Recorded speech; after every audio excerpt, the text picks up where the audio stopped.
Welcome back. You are tuned to the mid-morning show with myself, Nafeesa Dangor, and we're definitely taking you to different places and spaces and enticing you, of course, into an environment where we educate you, inspire you, and teach you how to deal with relative issues that you face every single day. And talking about that issue, I have a phenomenal lady who's going to be joining me, Nicole Canin. She's a counselling psychologist with a special interest in working with infants, young children, and their families. She has been in private practice for 16 years and has also worked with infants in community clinics and governmental hospitals.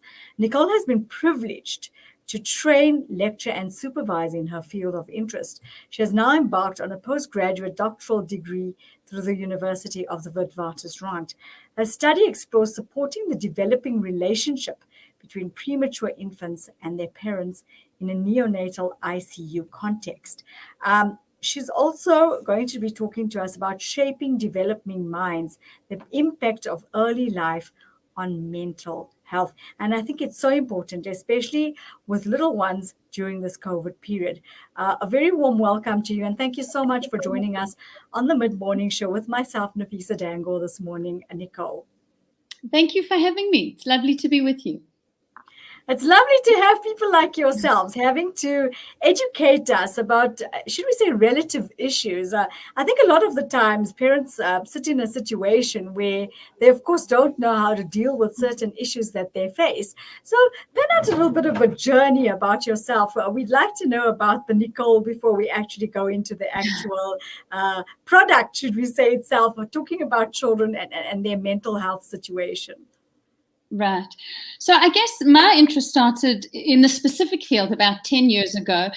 I'd been seeing moms and young children and really began to notice that there was a lot of correlation between what happens in the early phases, and a lot of times we would hear quite challenging starts, and it started to feel like, hang on a second, it's very helpful and it's very important to work with families throughout our lives and children of all ages.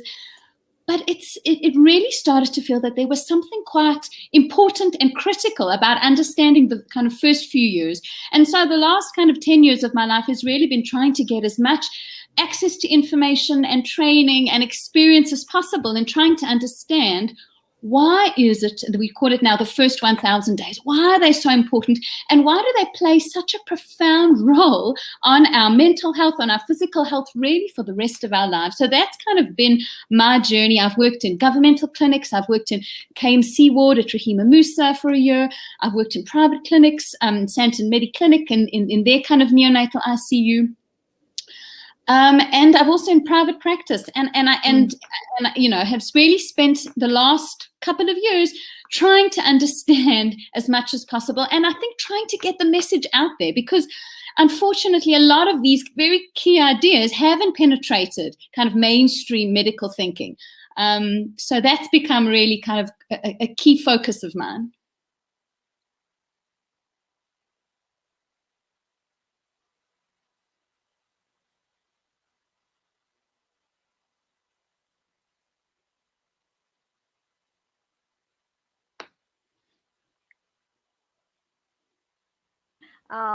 Reason being because they haven't actually been given the right direction. Because we know we're punning on the parents as such, but not realizing how important it is for us to actually understand that the little ones are as affected. And I think probably a lot worse, because they're getting that extra, should we say, vibe from the parents as such. And I think the kind of spaces we in affects our kids as well. And with this mental situation, it has been rather bad during this period. So what sort of advice would you give parents going forward to be able to change the mental health situation their kids are in, and of course defining it? Right.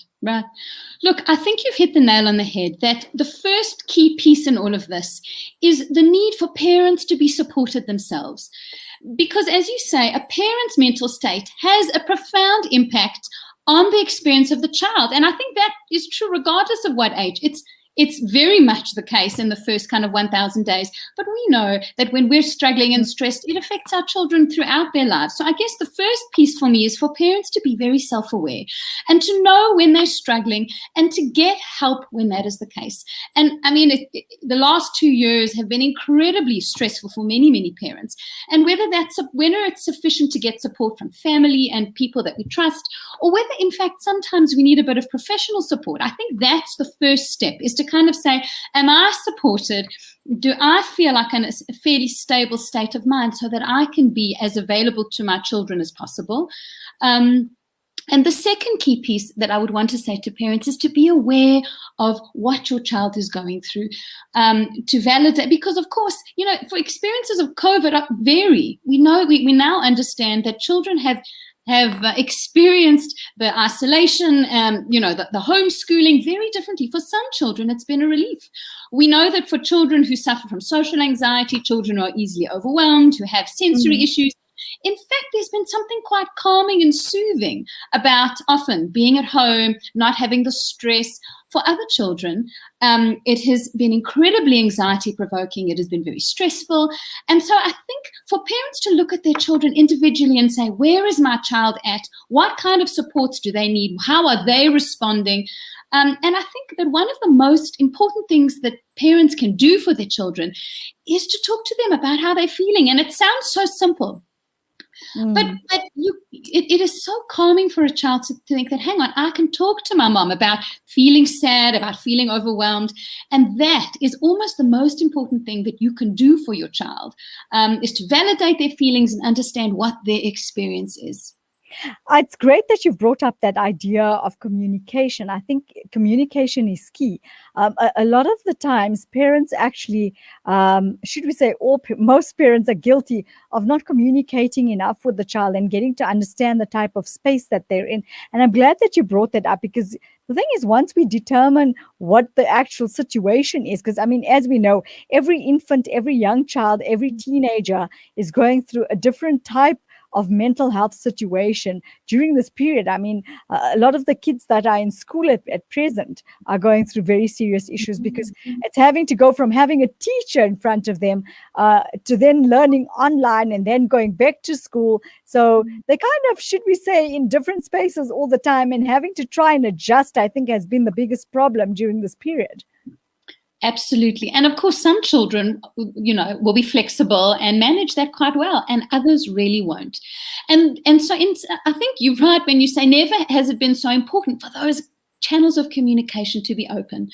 And I think that's really about building a close, stable relationship with your child, even when there's nothing going on. It's about spending time. It's about showing your child that you're interested in what they're going through, so that when they struggle, you are the person that they turn to, and that they feel comfortable enough to say, I'm not having a great time, I'm not doing okay. Or sometimes it may be more serious than that. I'm depressed, I'm struggling, I'm not coping.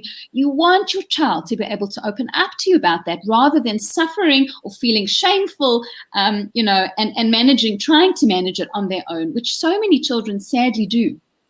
Yeah, and I'm glad that you brought that up, because a lot of parents nowadays are so busy trying to get their COVID-19 issues sorted out and the challenges that they're facing, not realizing the challenges that their kids are involved in, and trying to help them move into a better space.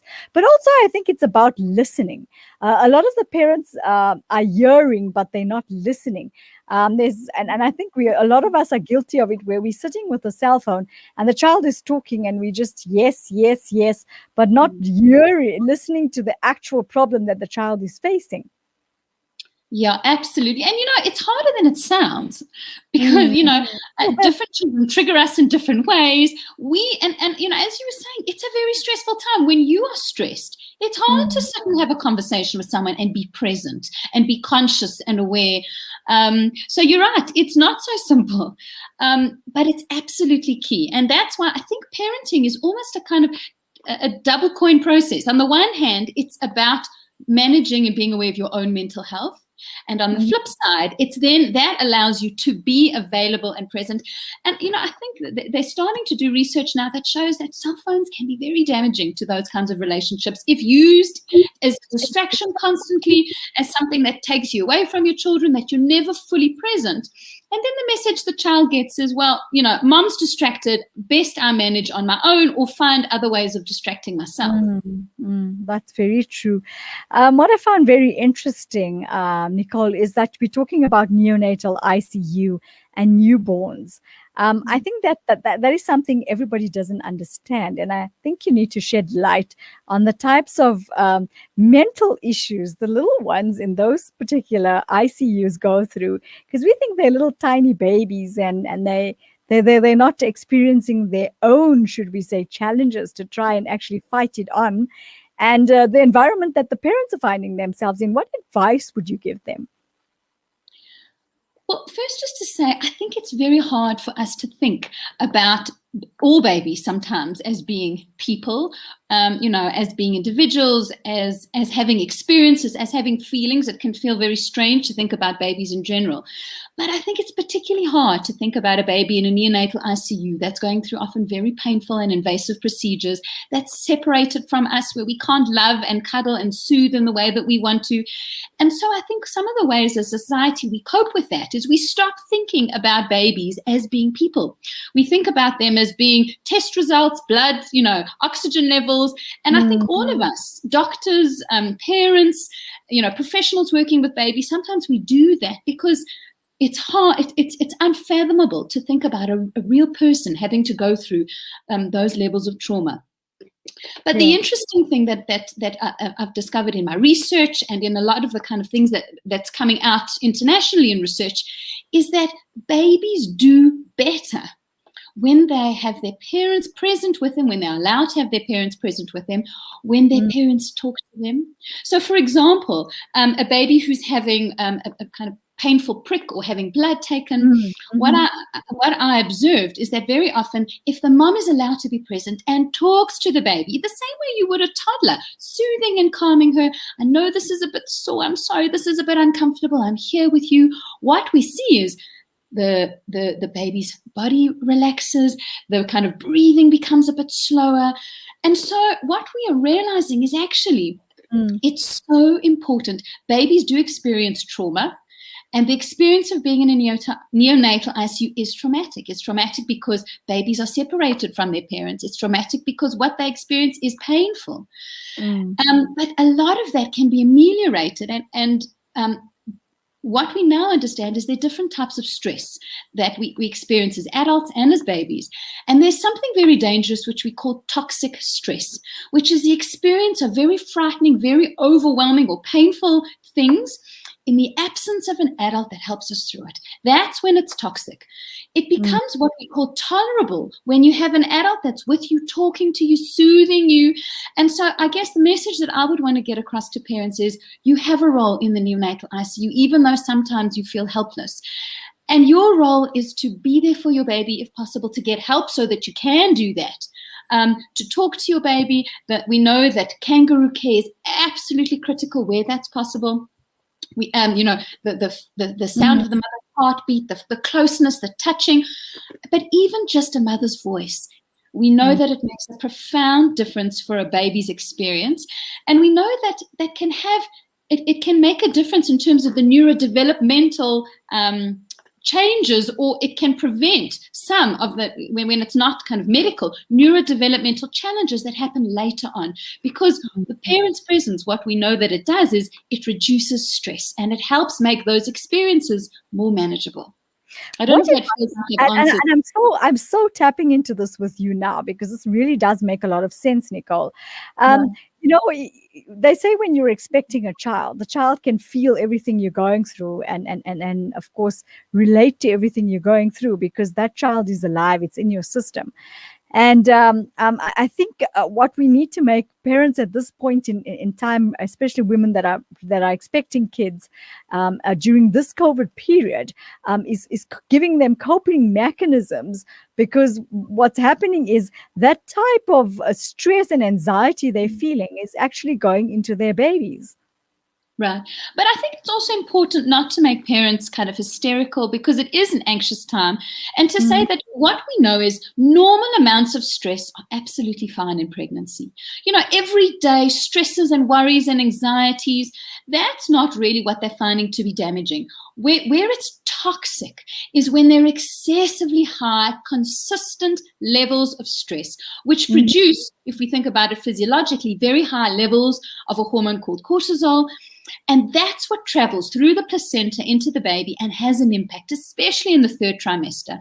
So, the message I would want to give to moms is, if you are feeling incredibly stressed, get support, whatever that means for you.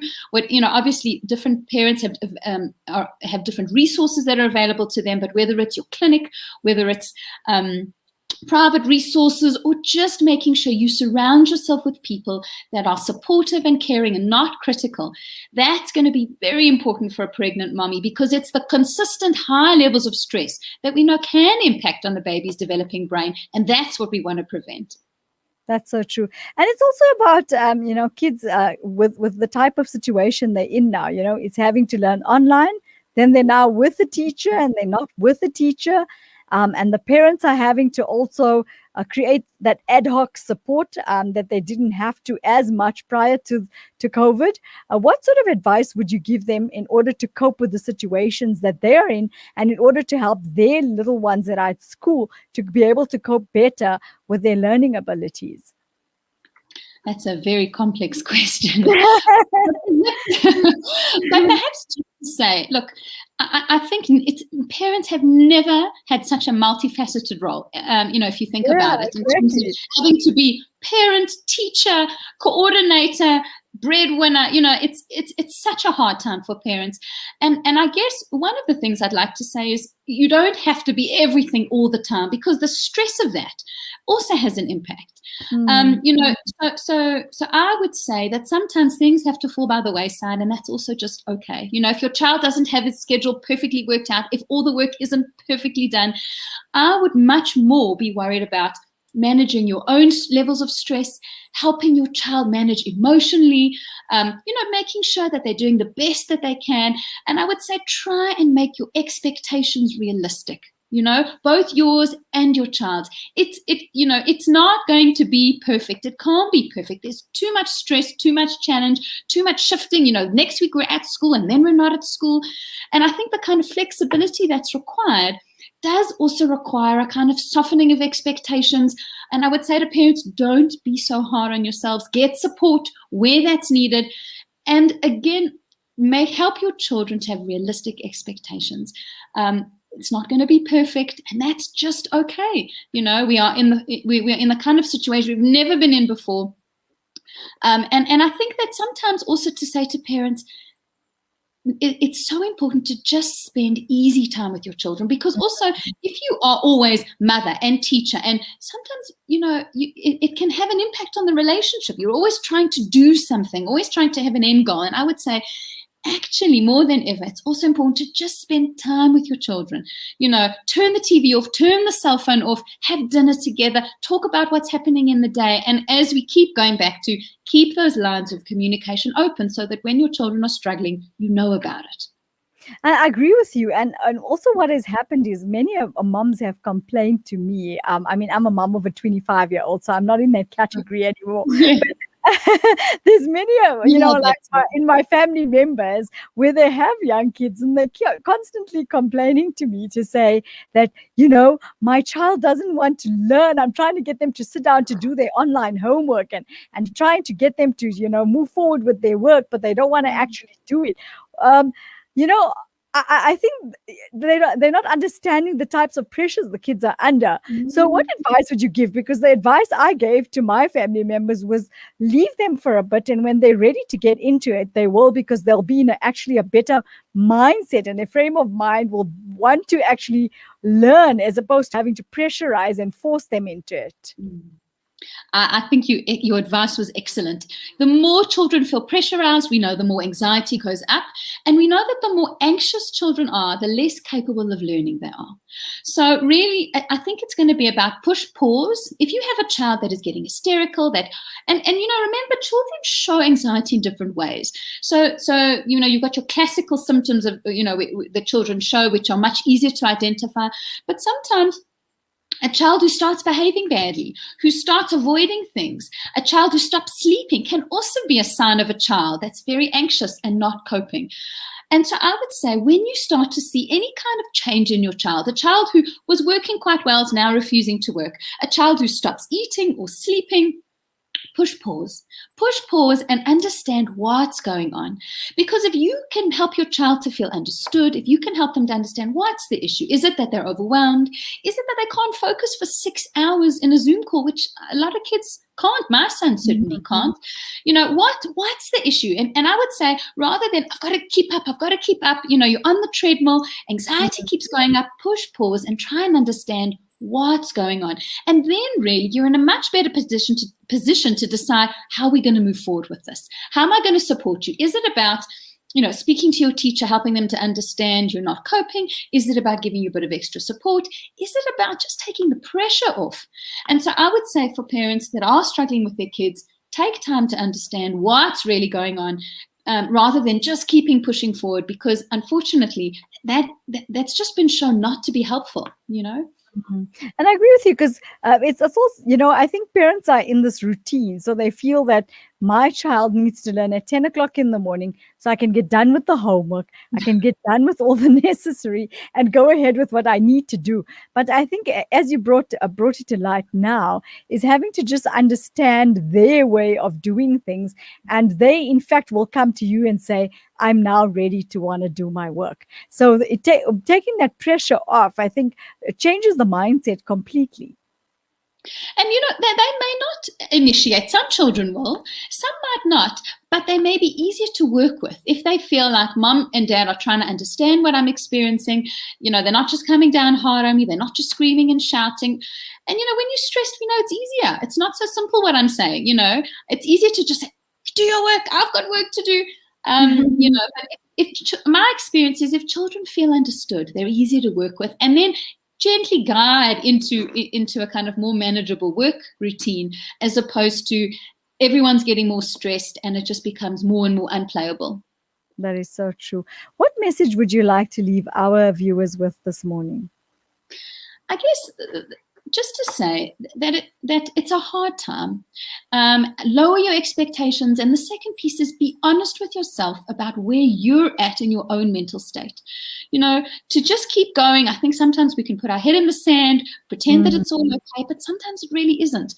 And the best gift you can give your children is to look after your own mental health so that you can parent in the most effective way. And so I would say to parents, there's no shame in struggling. So many people are. And if you are struggling, reach out for support.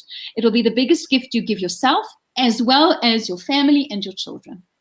That makes so much of sense because, if you're in that space where you're not in a good frame of mind, you can't reach out to the younger ones and help them because you're not being able to help yourself in the first instance.